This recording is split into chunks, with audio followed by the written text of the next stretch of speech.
it's a strange hybrid kind of thing we're doing this time around. All right, so I'll just introduce us since we're going online now. And I just want to thank everybody who are in the audience, as well as my class, for showing up today and participating in um, our third reading of the semester for Celebration of Literary Arts. We've had Carmen Maria Machado here face to face, and then we had Benjamin Percy in November, and now we're ending it with Camille Dungy, who's joining us for the hour. So just give a little context, and that kind of help promote some of the events in the spring, is that Camille is going to be part of Des Moines Poetry Palooza in April, which I believe the dates are April 19th and 20th in the Des Moines metro area. And she and Tracy Brimhall are going to be kind of our keynote speakers. But we wanted to have her as part of DMAC as well, but its schedules didn't work out for the spring, so she has graciously allowed us to have a Zoom reading with my classroom. So my class from DMAC is going to be part of the experience, right? But we also have some visitors who are in the audience who can participate as well. And by the way, just as a further promotion of Poetry Palooza, I think we just got the confirmation for next spring that we'll have Ross Gay be our keynote speaker for 2025. And we've had Ross as a part of our event. This will be our fourth time. He'll be at DMAC as well as at the Poetry Palooza. So we're excited to see him on the schedule. Very cool. All right. So just to kind of give a rundown of what the hour will bring, I'm going to introduce Camille. She's going to read for a few minutes from her work, and then we'll open it up to conversation with my class as well as the audience on hand here. All right, but I would be remiss if I didn't have a couple thank yous for the liberal arts department here at DMAC for being so supportive of our Lit Fest for the last 2 decades. And then, of course, Beaver Dall Books, who's our local independent bookstore, has helped supply free books to audience members. We have Camille's latest book, Soil, available, as well as her previous book, A Guidebook to Relative Strangers. So we've already given out dozens of copies to various audience members, but if you still want to have a few, we still have a few on hand. If you want to have that, just email me at madickinson@dmac.edu, and we can send that anywhere in the country. We'd be happy to do that. Very cool. All right, so without further ado, I'll introduce Camille, and then she'll take the floor. So Camille Dungy is the author of Soil, the story of a Black mother's garden. She has also written A Guidebook to Relative Strangers, Journeys into Race, Motherhood, and History, which is a finalist for the National Book Critics Circle Award, as well as 4 collections of poetry, including Trophic Cascade, winner of the Colorado Book Award. Dungy edited Black Nature, 4 Centuries of African-American Nature Poetry, the first anthology to bring African-American environmental poetry to national attention, and she's also the poetry editor of Orion magazine. Her work has appeared in Best American Poetry, 100 Best African-American Poems, Best American Essays, The 1619 Project, the anthology All We Can Save, Truth, Courage, and Solutions for the Climate Crisis, as well as 40 other anthologies, plus dozens of venues, including New Yorker, Poetry, Literary Hub, Paris Review, and Poets.org.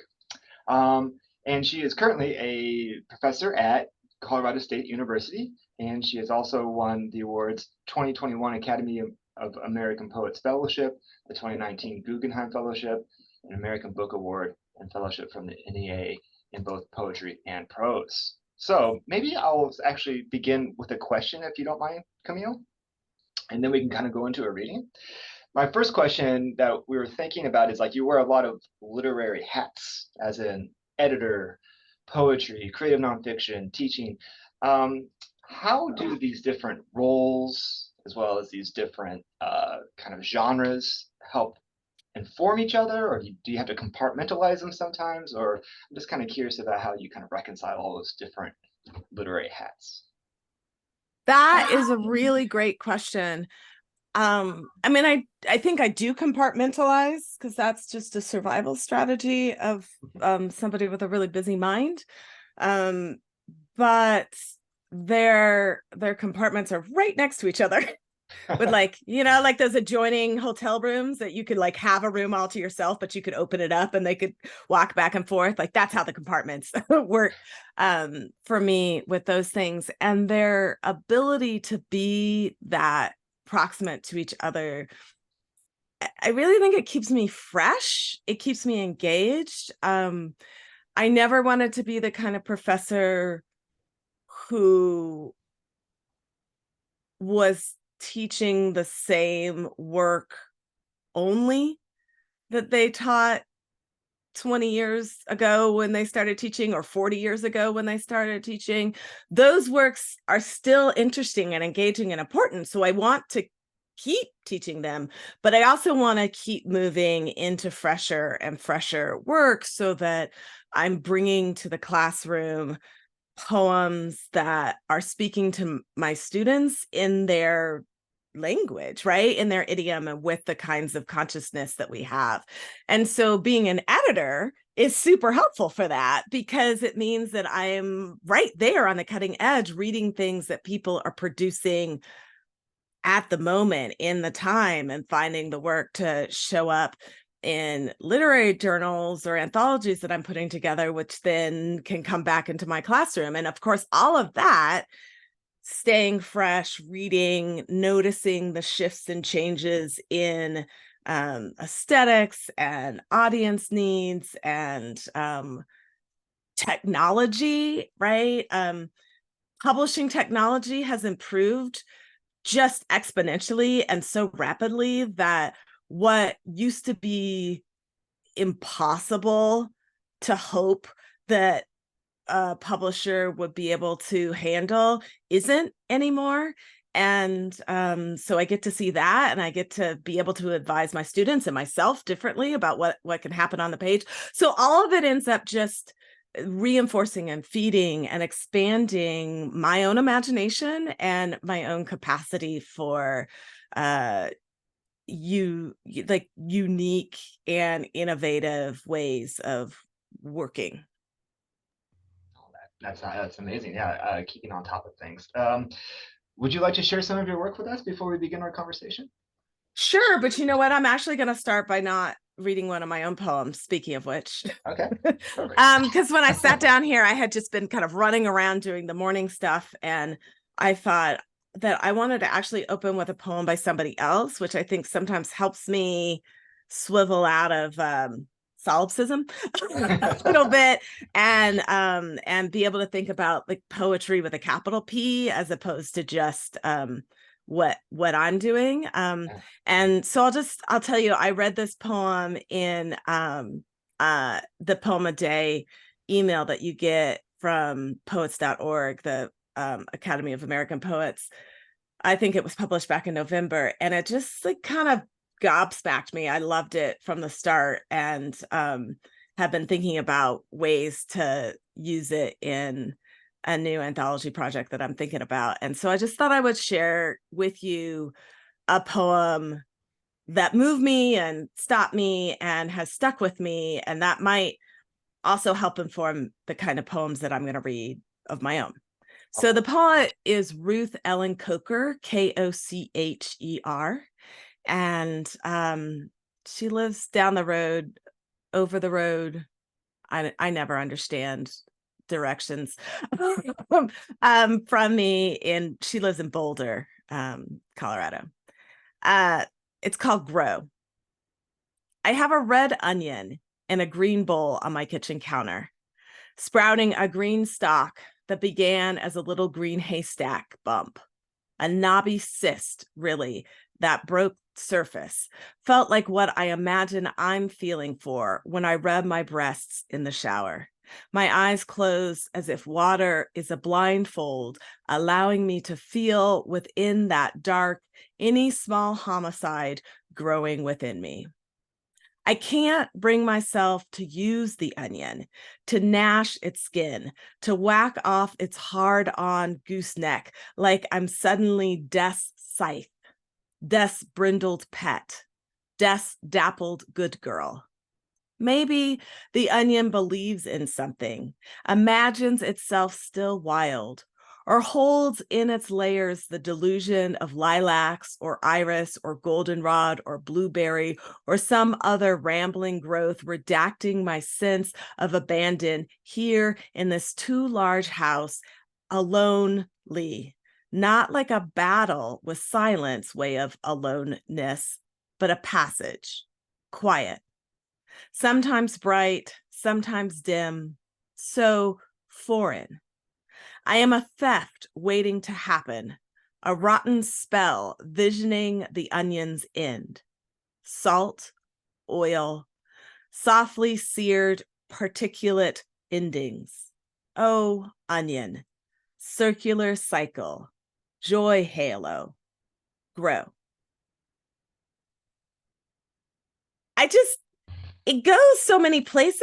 I love it. It's like there's this onion and it's doing its like little sprouty eye thing that I don't know. I experience with frightening frequency with my vegetables. And then, and then like all of a sudden she's thinking about self-exams, and then she's thinking about aloneness and the like scary death feeling of aloneness, but then the possibilities of that. And then like there's a lot happened when she picked up that onion, right? And that's what I love in poetry, is its capacity to move the mundane into space of attention and wonderment and joy, but also allowing room for pain and despair simultaneously. And then like some like really kind of fun language, like death's brindled pet, death's dappled good girl, right? Like just like that was a fun little line to read out loud. So see, there I am thinking about other things and other people, and that just makes me happy. And now we'll talk about me. Okay. I'll read the title poem from my most recent book of poems, Trophic Cascade. And I'll just begin by saying that with this poem, it began because I was obsessed, speaking of mundane, I was just obsessed with this YouTube video that was really popular at the time, and I just watched it over and over again. And then I got really into like researching what the video was about and finding out all the names of animals and making all these lists. And I'm spending a lot of time on a YouTube video. And and finally I just like was like, why am I doing that? And then a poem happened. Trophic Cascade. After the reintroduction of gray wolves to Yellowstone, and as anticipated, their culling of deer, trees grew beyond the deer stunt of the mid-century. In their upreach, songbirds nested, who scattered seed for underbrush, and in that cover warrened snowshoe hare. Weasel and water shrew returned, also vole, and came soon hawk and falcon, bald eagle, kestrel, and with them hawk shadow, falcon shadow. Eagle shade and kestrel shade haunted newly buried runnels where mule deer no longer rummaged, cautious as they were now of being surprised by wolves.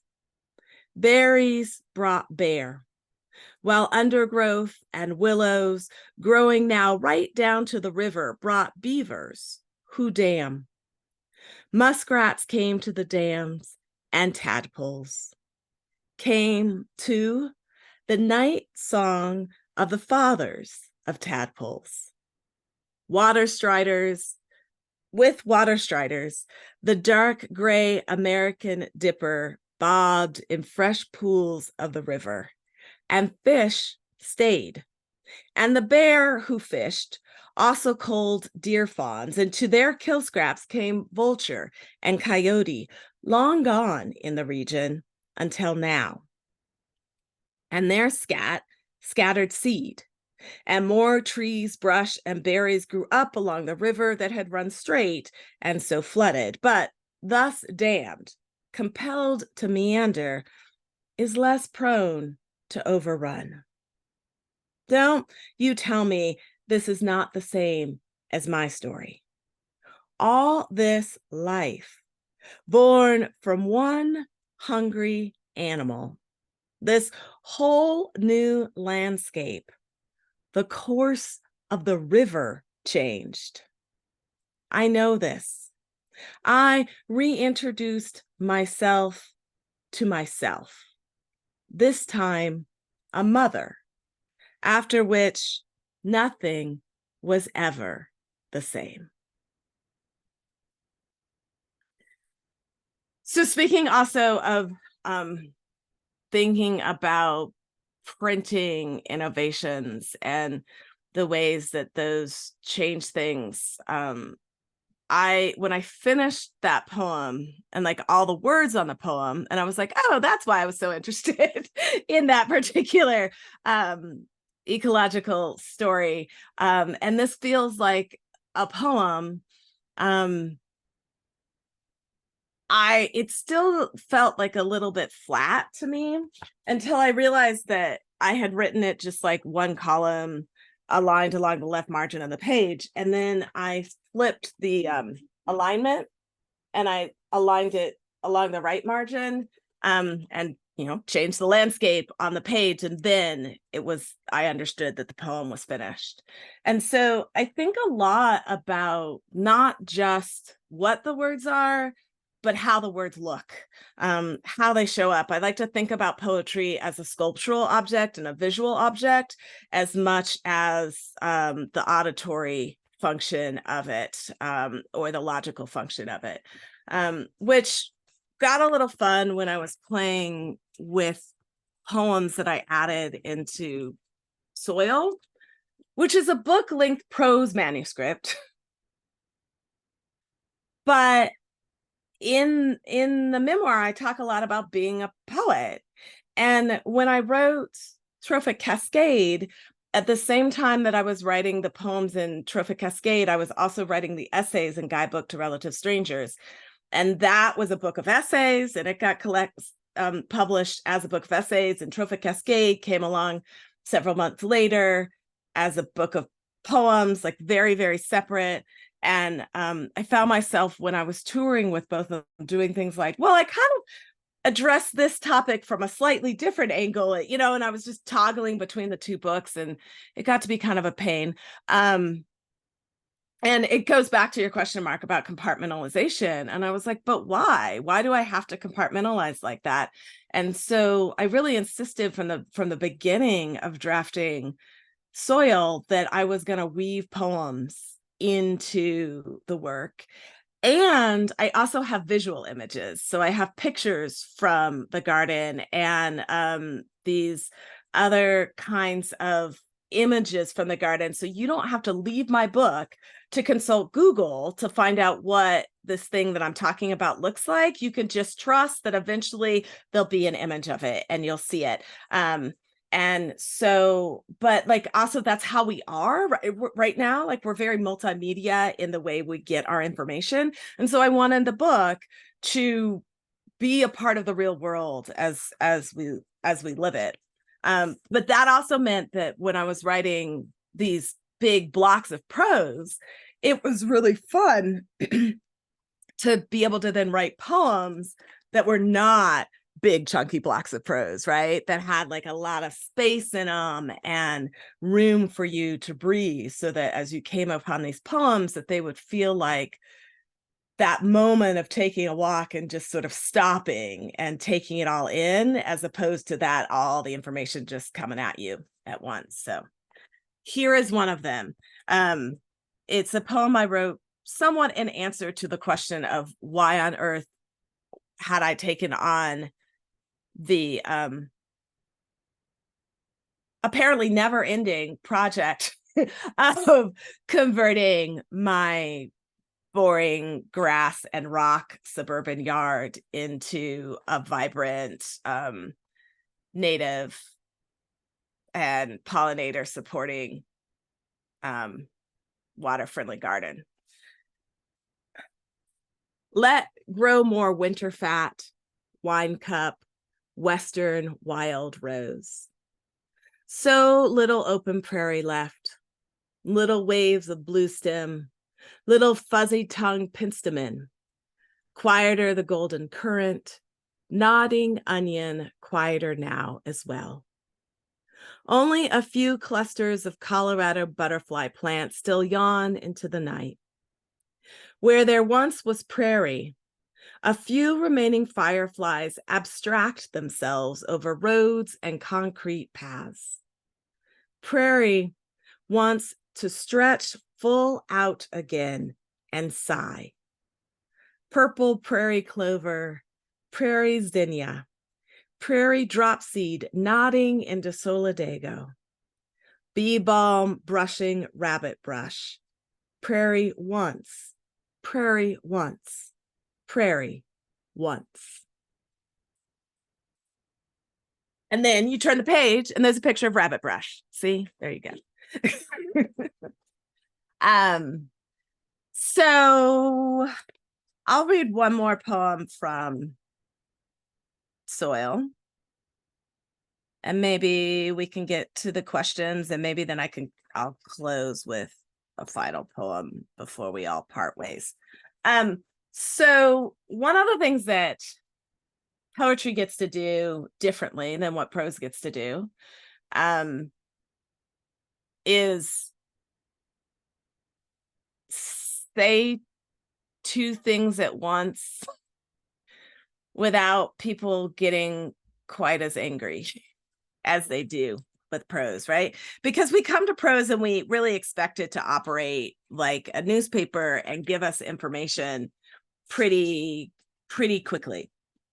And poetry, for better or worse for people come to poetry expecting that there may be multiple truths at once. And that's the thing that can scare people about poetry.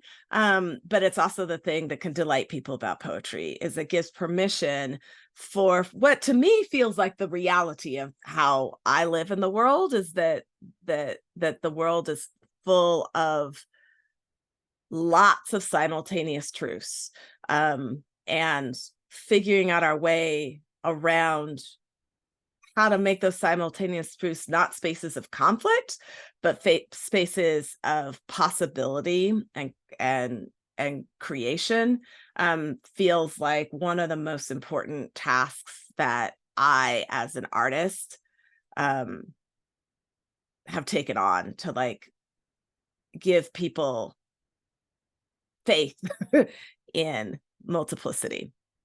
So this next poem I'm going to read does that by having a really head-on title that's like all controversial and political and also situational, like places me in a really specific geographical space.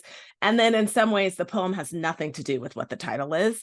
And then in other ways it has everything to do with the title. And just because so many of you are students, I'll also tell you that, you know, I'll say if, maybe you didn't have this traumatic experience, but if you happen to have in school had those poetry classes where they gave you really rigid assignments and you were like, how can I possibly write this? These rigid assignments are awful. That's usually true because they're not your rigid assignments. They're somebody else's. But it can be really fun if you create assignments for yourself that speak to what it is that you might need. And just that little bit of fence or nudge allows me to have something for my frontal cortex, which is where the super critical part of my being lives, to stay occupied. And that like critical me can like be telling me that I need to do this differently or that differently. And then like the like happy brain back there just gets to do whatever it wants to do, because critical brain is otherwise occupied telling me, in the case of this poem, that I've gone over 4 syllables. So this poem I call a 4x4 poem, and every line has exactly 4 syllables, and there are 4 lines per stanza. And that's it. I just made it a 4x4, and then that like kept me contained. And then I got to see where I went.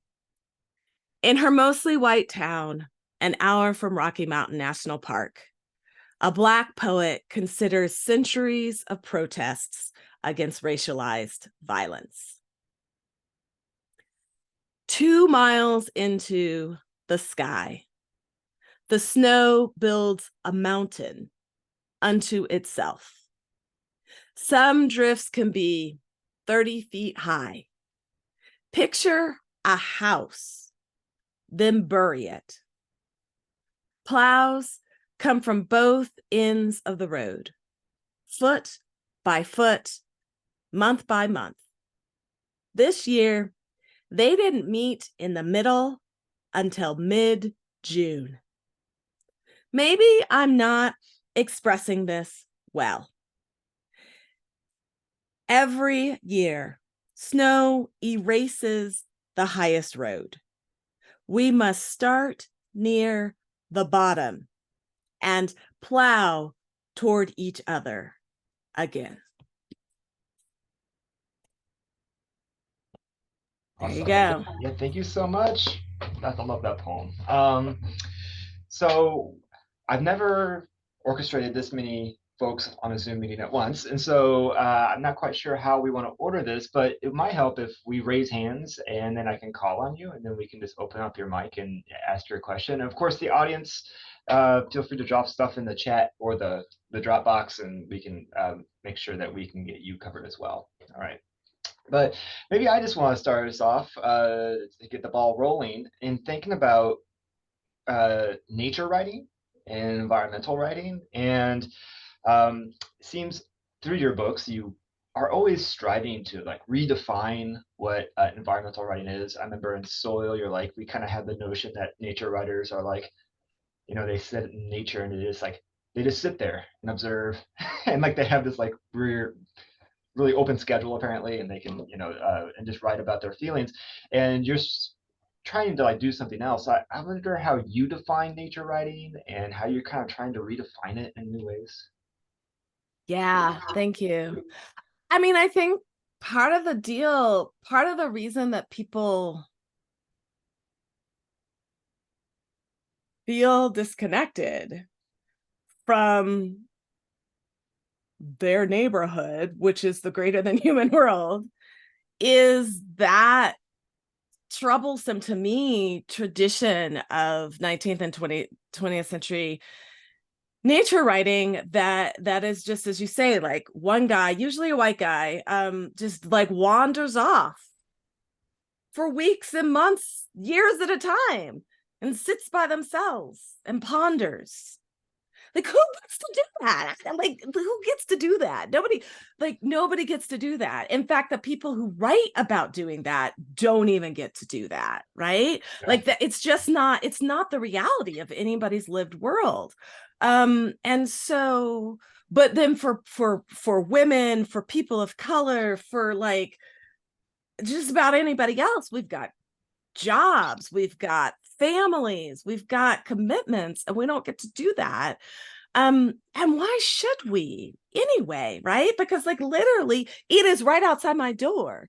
The living world is here around us all the time, and we have to be taking care of it. We cannot trust other people to be taking care of it, as we're seeing with the COP28 right now. Like, it's just, we've got to be the ones to do it. And so to me, I want to be part of the movement that is re-engaging people, reminding people of this deep connection that we have always had, can have, that can be mutually beneficial and peaceful and restful. Does take some work, but then that work pays off in really, really exciting, wonderful ways.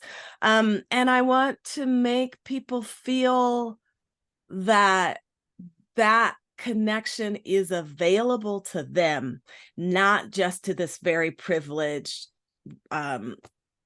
circle of people. And so when I was writing Soil, it was during 2020, right? Like, it's possible. It's honestly possible. I would have gotten bored with it, but it's honestly possible that if 2020 hadn't happened as it had, I would have spent a lot more time writing into that received tradition before I got bored and kicked back on it. But it was 2020 and my kid was home in the 4th grade and I'm like doing her social studies, like overseeing her social studies assignments, like in Colorado. And I'm like, there's some things left out of this history that we're reading.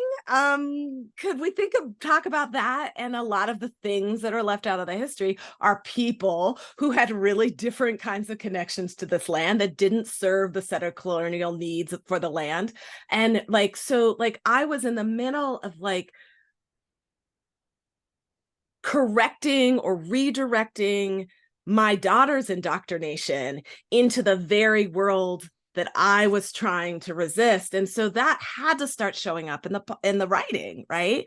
Like this idea of how can we reframe, rethink, reconnect with this vibrant, exciting landscape around us.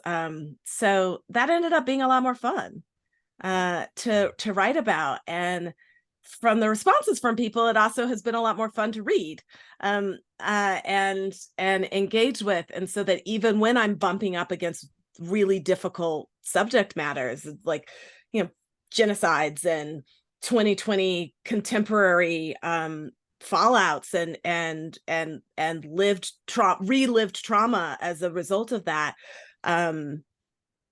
we also get to see beautiful, exciting things and have fun interactions with bunnies in the yard and such. Like there's a lot of joy that comes from being well connected with the living world. And I just want to remind people of that.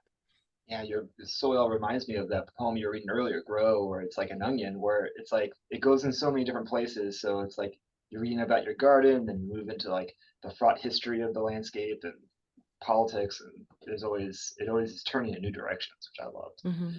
All right, so we have some questions here from the audience. Let's start off with Tanya, who has her hand raised. Do you want to open up your mic, Tanya, and ask a question? Yeah, my question is, what advice would you, what advice do you wish you were given as a new writer? Oh, that's a great question. I think it's linked a little bit to that. Have you ever gotten those assignments that are so strict as to be deadening? I remember with my very first book, it was called What to Eat, What to Drink, What to Leave for Poison. And I have conceded now, and I call it a series of rogue sonnets. But I used to call it just sonnets. And I had 2 teachers who told me that they couldn't be sonnets because they didn't follow the rules of sonnets. They weren't in rhymed, and they weren't in iambic pentameter, and so I couldn't call them sonnets.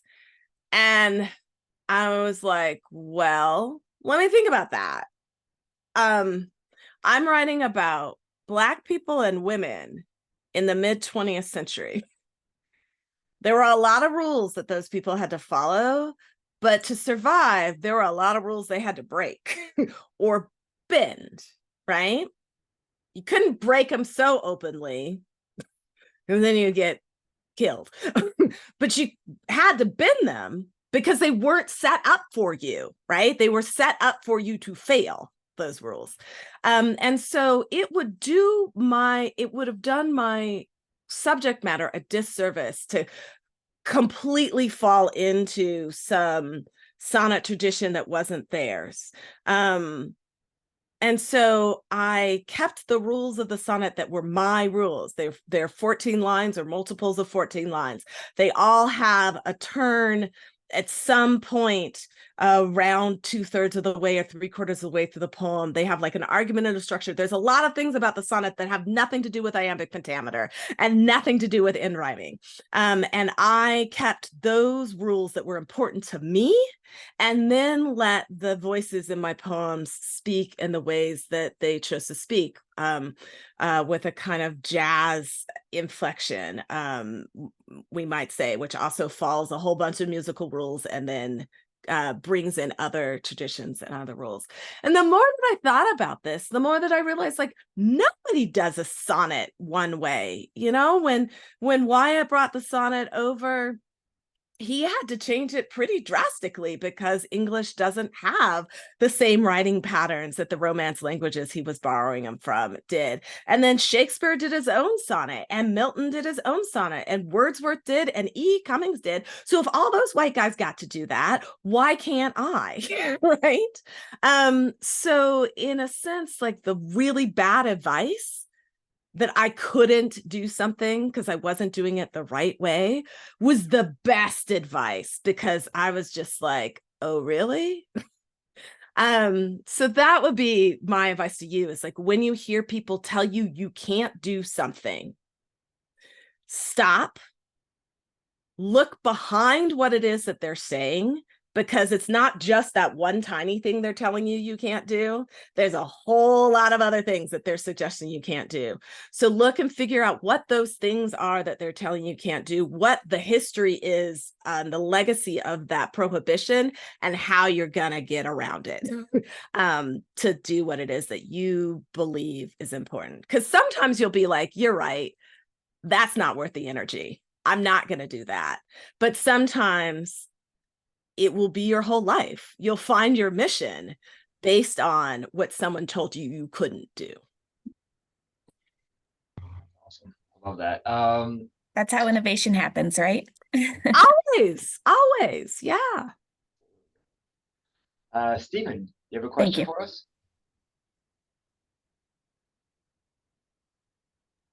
Yeah, sorry, I was trying to figure out Zoom. Hi, first of all, Camille, thank you so much for coming out and doing this with us. This has been fantastic, and we really appreciate it. I have a question that might fall under maybe kind of a standard question, but I always love to hear what different poets have to say about it.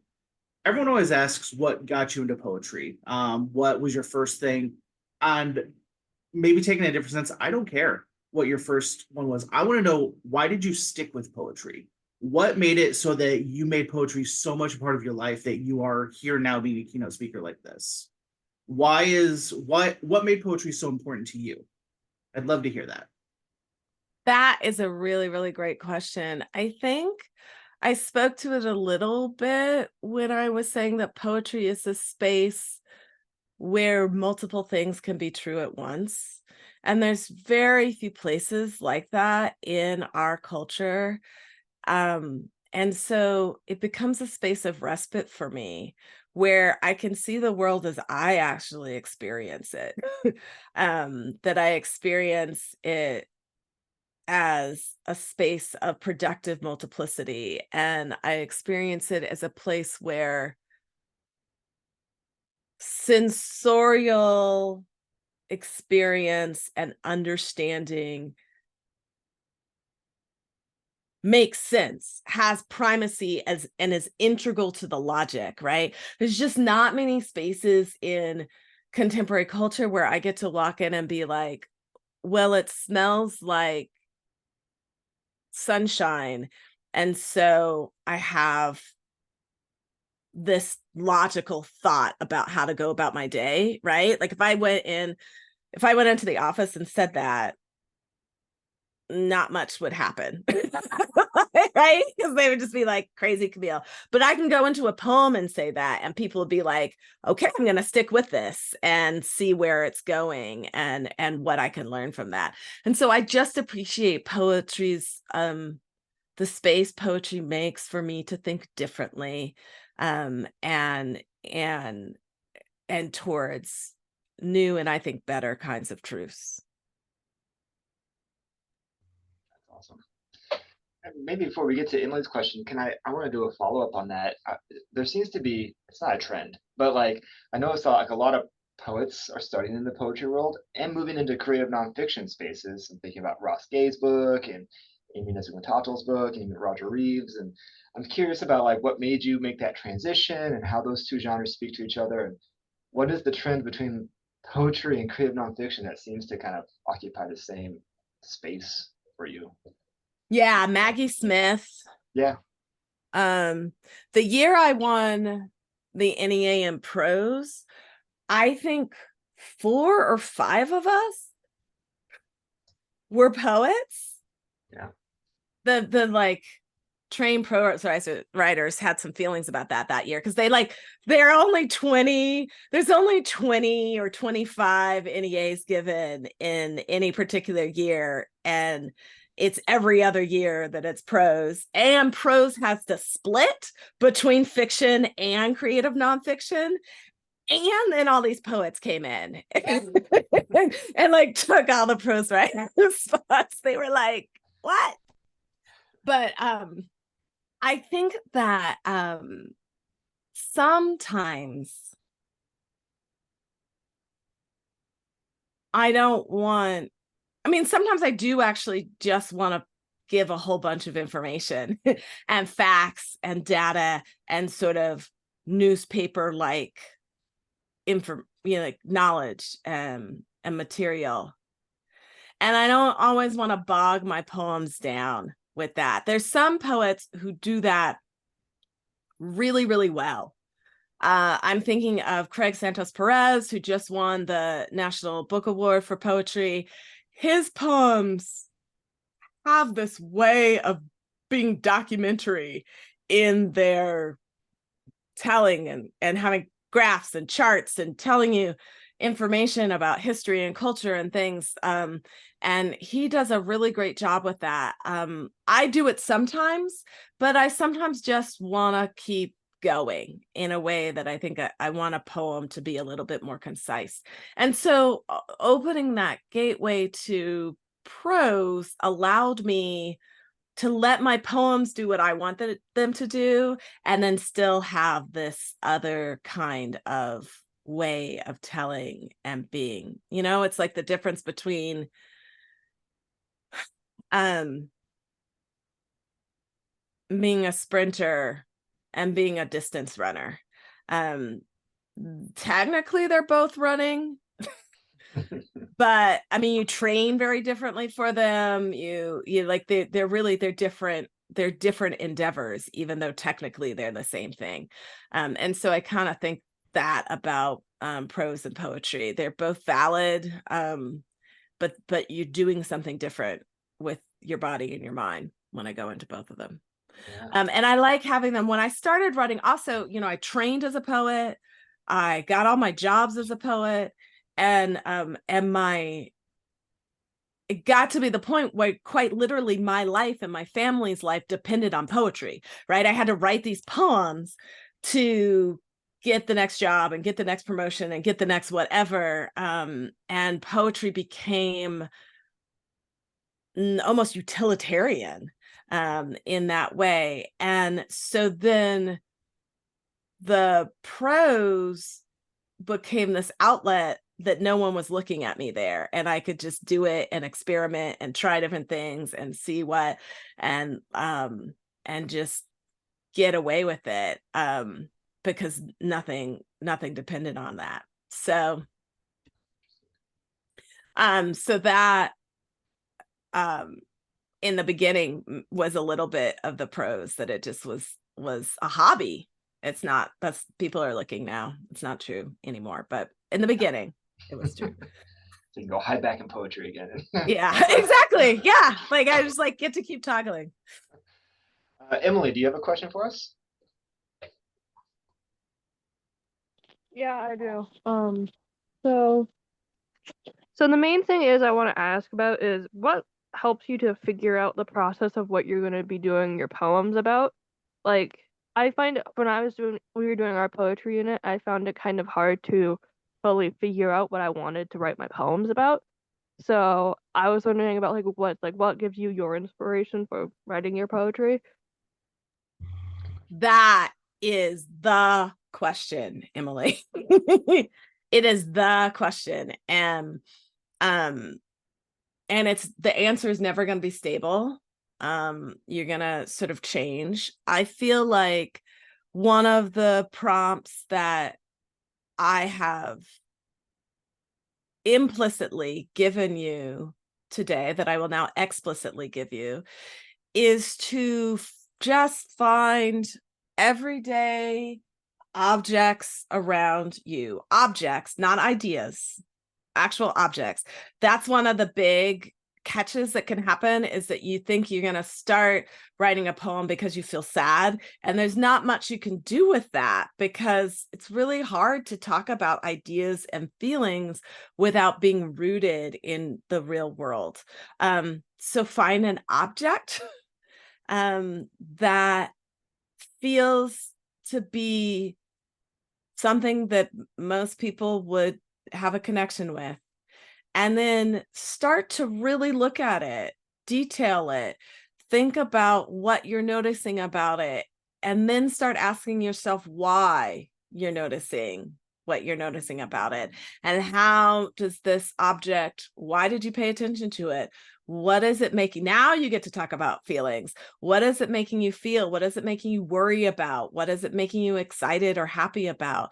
And sometimes that can just start to just unfold a list of noticings.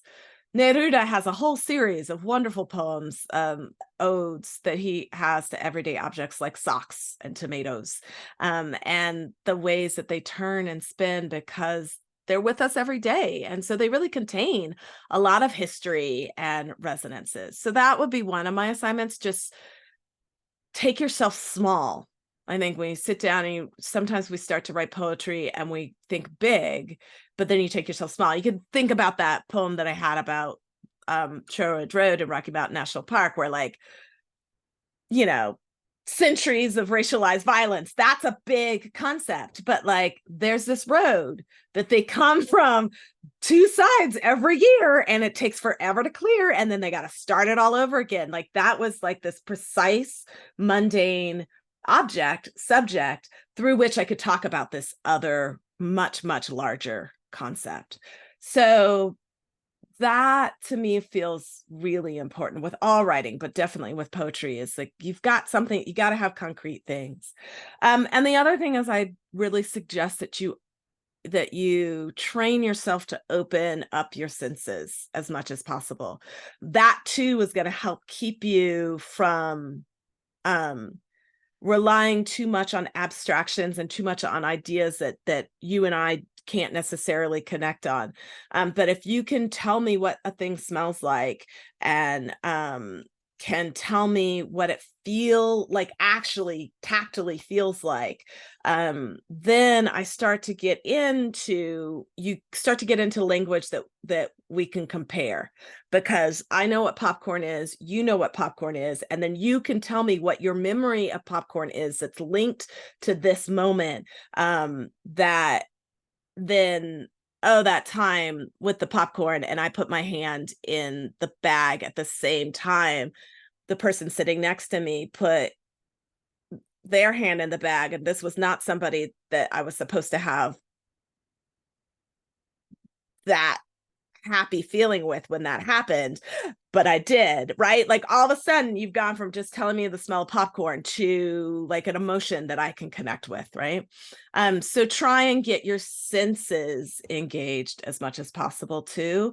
When I'm stuck, that's one of my first go-tos, is like I just run through the senses and I pick like 3 senses, and how can I describe this sensually? And that often will unstick me. I was going to ask a follow-up to that. We have a lot of students in the class who are interested in memoir and creative nonfiction. And I love the idea of like the big and the small, and how do you kind of negotiate those two things. When it comes to creative nonfiction, do you have the same kind of issue that you like?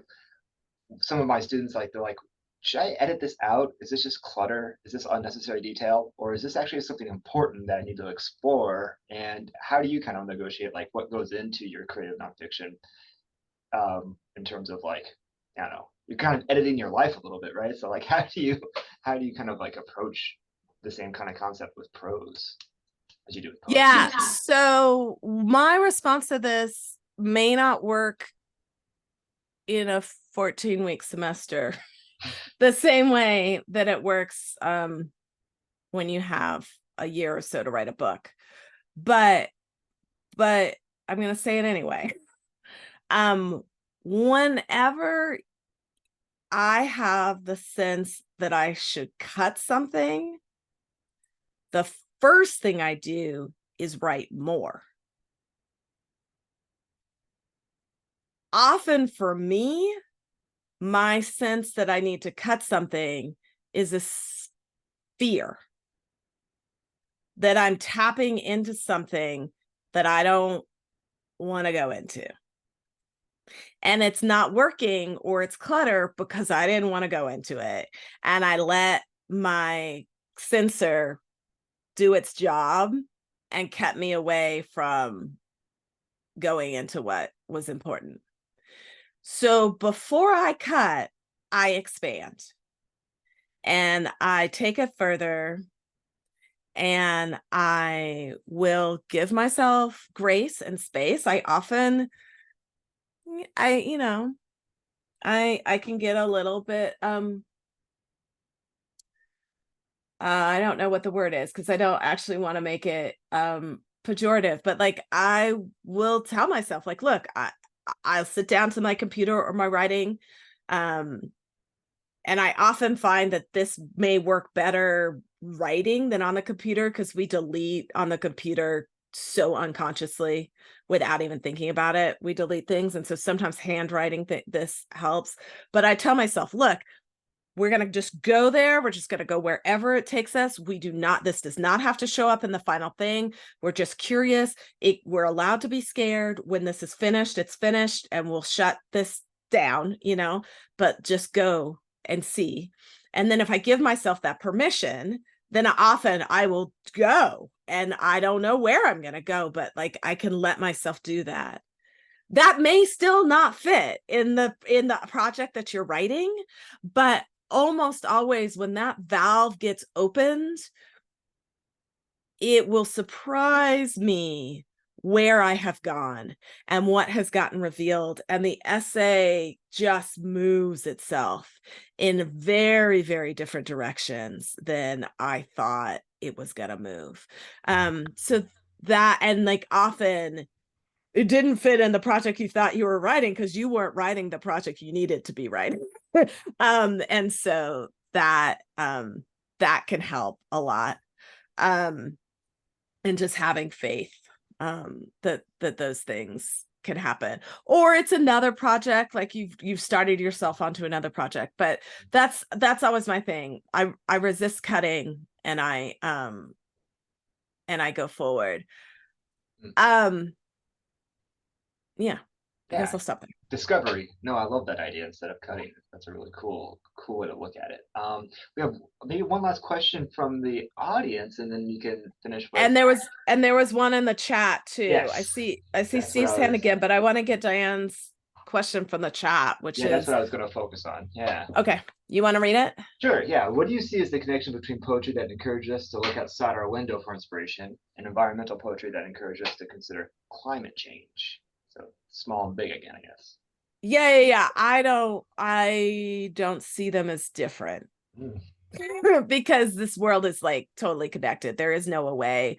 There's nothing that happens around the world that's not going to affect me, and there's nothing that I do here that doesn't affect somebody on the other part of the world, disproportionately so, right? So kind of North America, and particularly wealthy North America's impact on the world is astronomically larger than those people who are most deeply affected by the things that I do. And so I think what happens in my house and right outside my house is directly connected at all times to climate change and environmental catastrophe. And when I talk about soil, sometimes I talk about I don't have a particularly giant yard. People keep being like, can we come take pictures of my yard? I'm like, there is no way for you to take a picture of my yard without taking pictures of all of my neighbors' yards at the same time. Like, I don't know what angle your camera's going to be at, because like, it's not a big yard. So I'm not talking about doing something like on some grand scale on an estate that's going to make some huge difference in that way. But I truly fundamentally believe that what I do in my own backyard can be a positive force for change in the world as well. And I think also the last thing that I'm going to say about this is that isolationist concept, which is a very Anglo-American concept, that what happens to me as an individual is just me as an individual. It's going to kill us, all of us on this planet. And so I want my environmental vision to be simultaneously domestic, pulling in what happens in my house, but also fundamentally global, always. And what is exciting is that contemporary environmental writing is moving in that direction. Absolutely. So there's so much more eco poetry and climate fiction and nonfiction that is doing that sort of toggle between the personal and the political, the world and the home, and the sense that those things need to be separated is going by the wayside because it's crazy. Yeah, absolutely. No, I love that answer. Like, what's the quote about like all writing is political, no matter what you do? You know, it's like you can't avoid it, right? I think we have one last question, and then I know you had you wanted to end on a poem, which I'm looking forward to. Steve, do you have one last question we can entertain? Yeah, I can. Like I said, I just had a second one, if that's all right. Absolutely. Camille, a lot of times we use fiction to explore aspects of our world that are maybe just a little bit too real. And poetry is often a more powerful and direct form of fiction or for creative works. My question for you is there any way you feel like the conventions of poetry hold it back from exploring nuance, perhaps because it's beholden to the notion of being poetry? Interesting. I think it can be. And then if you find yourself thinking that, then resist it. You know, like poetry can be so many things. And each new poet gets to invent what poetry is. So don't let that voice, which is loud, win. Let the quiet voice that believes in what you're doing be the one that wins. Yeah, that's a great way to phrase it. Awesome. And so did you want to conclude on a different piece? I do. I want to conclude on the poem that opens Trophic Cascade, because I think it mixes a whole lot of what we're talking about. It's a poem that's about history and like a personal story. It's a poem that went in a really radically different direction than I thought. And when I remember drafting it, it had started talking about like an entirely different subject. And then all of a sudden I was thinking about a hummingbird nest. And I was like, what is this? This doesn't have anything to do with what I'm writing about. But I kept writing. And the other stuff that I was writing about ended up being the part that wasn't interesting. and it's not in the poem anymore. Right. And so like I just kept going into something that felt like it was clutter and not necessary. And the poem revealed itself to me. And there's a moment in the poem where I took another turn and I like wrote the question into the poem, which is another thing that I would suggest when you're writing and you find yourself not knowing why you're going in some direction. Just put that down, like write whatever your concern or question is down and see where that allowing that skeptic to speak, what that reveals. And it also like has some things about climate and environment, both as actual fact and as metaphorical fact. So it's doing all the things. So I thought I would close here. Natural history. The rufous hummingbird builds her nest of moss and spider webs and lichen. I held one once, smaller than my palm, but sturdy. I would have told Mrs. Jeffers from Court Street if in those days of constant flights between California and Virginia, I'd wandered into that Oakland museum. Any chance I could, I'd leave my rented house in Lynchburg. I hated the feeling of stuckness that old city's humidity implied. You need to stop running away so much, Mrs. Jeffers would say when my visits were over and I leaned down to hug her. Why her words come to me, the woman dead for the better part of this new century, while I think of that nest of web and lichen, I cannot rightly say. She had once known my mother's parents. The whole lot of them, even then in their 20s, must already have been as old as God. They were Black. The kind name for them in those days would have been Negroes. And the daily elections called for between their safety and their sanity must have torn even the strongest of them down. Mr. Jeffers had been a laborer, the sort I regret I don't remember.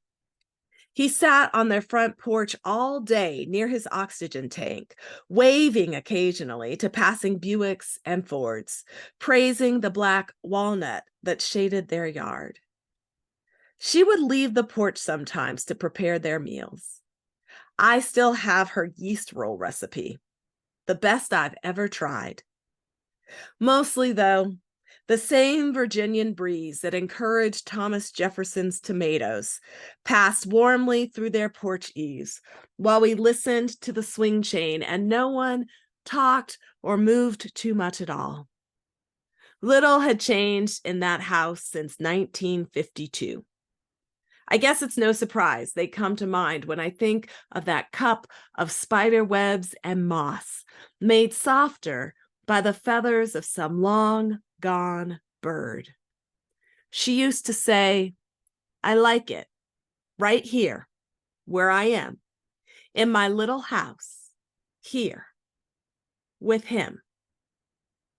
I thought her small-minded. In the winter, I didn't visit very often. Their house was closed up and overheated. Everything smelled of chemical mothballs. She had plastic wrappers on the sofas and chairs. Everyone must have once held someone as old and small and precious as this. Great way to end the reading. So when you're writing that, you had no idea where it was going to go and you're just kind of discovering it along the way, or? I was like, what is Mrs. Jeffers doing here? Why? What is happening? But trust yourself. Yeah. No, I started that poem. I had been living back in California for a long time, and I moved, had gone to give a talk on the East Coast, and there was like that mud season thing was happening, and mud was sliding down a hill, and I was like, winter's so different, in the East than it is in the West. And the whole poem was like, it started about like waterways and watersheds and creeks and mud, and like none of that is in that poem, but the like what is so different and between the East Coast and California, that stayed. The sort of climate difference stayed in the poem, even though none of where I started did, right? So yeah, and I just kept going with it to see. Yeah, found your way back home. That's awesome. I love it. Thank you so much for joining us for this hour, and I would say goodbye, but it's just to be continued. Because to be continued. I'll see you in April. Yeah, in a few months. During mud season. During mud season in Iowa as well. So I put a link to Poetry Palooza into our chat. So make sure you bookmark that and keep an eye on the schedule as those dates approach so you can see Camille face to face as opposed to just on the screen. Yeah. Yeah, and we look forward to that. And then also I'll just put here that we will have this recording up on our website, which I put into the chat as well. So you can check out all our previous readers as well as Camille and share it far and wide with your friends, your poetry friends. All right. All right. Thank you so much, Camille. Thank you so much. Thanks. Those are really great questions. I really appreciate all of you being there. This is enlightening. We're all taking notes. We All should right. be. Right. Thanks. Okay. Bye. Thanks. Take care. Absolutely. Bye.